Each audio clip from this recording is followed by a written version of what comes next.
12 мая в Государственной библиотеке Украины имени Ярослава Мудрого прошло мероприятие, посвященное памяти крымских татар, ставших жертвами ссылки 18 мая 1944 года. В рамках мероприятия была организована выставка фотографий, посвященная политическим заключенным и без вести пропавшим людям. В пользу семей политзаключенных организовали благотворительную ярмарку. Были выставлены рукоделия крымских татар, памятные сувениры и сладости. Китай сообщил о повышении госпошлины от 5 до 25% на американские товары общей стоимостью в $60 миллиардов.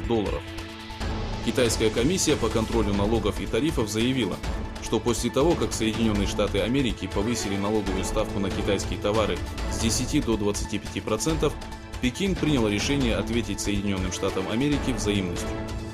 Закон вступит в силу в начале июня и будет охватывать 2493 наименования.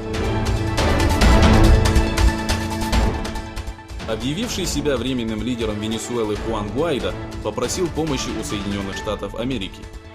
Представитель Гуайдо в США Карлос Веккио выложил в социальной сети письменное обращение лидера оппозиции к американским военным. В свою очередь президента страны Николаса Мадуро поддерживает Россия, Китай, Турция и другие страны.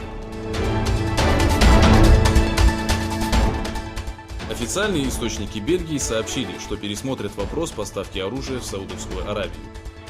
Выступивший на телеканале РТБФ министр иностранных дел Бельгии Дидье Рейндерс сделал следующее заявление. Если выяснится, что в Йемене было использовано бельгийское оружие, то прекратить поставки в Саудовскую Аравию будет правильным решением. Россия обратилась к НАТО с требованием разобраться в том, кто привез спиртное на Международную космическую станцию. После стыковки ракеты Dragon 2, принадлежащей фирме SpaceX, на станции распространился запах алкоголя, который был устранен с помощью фильтра. Глава космического центра России Павел Власов заявил, что несмотря на то, что инцидент произошел в начале марта, новость о произошедшем на МКС дошла до них недавно.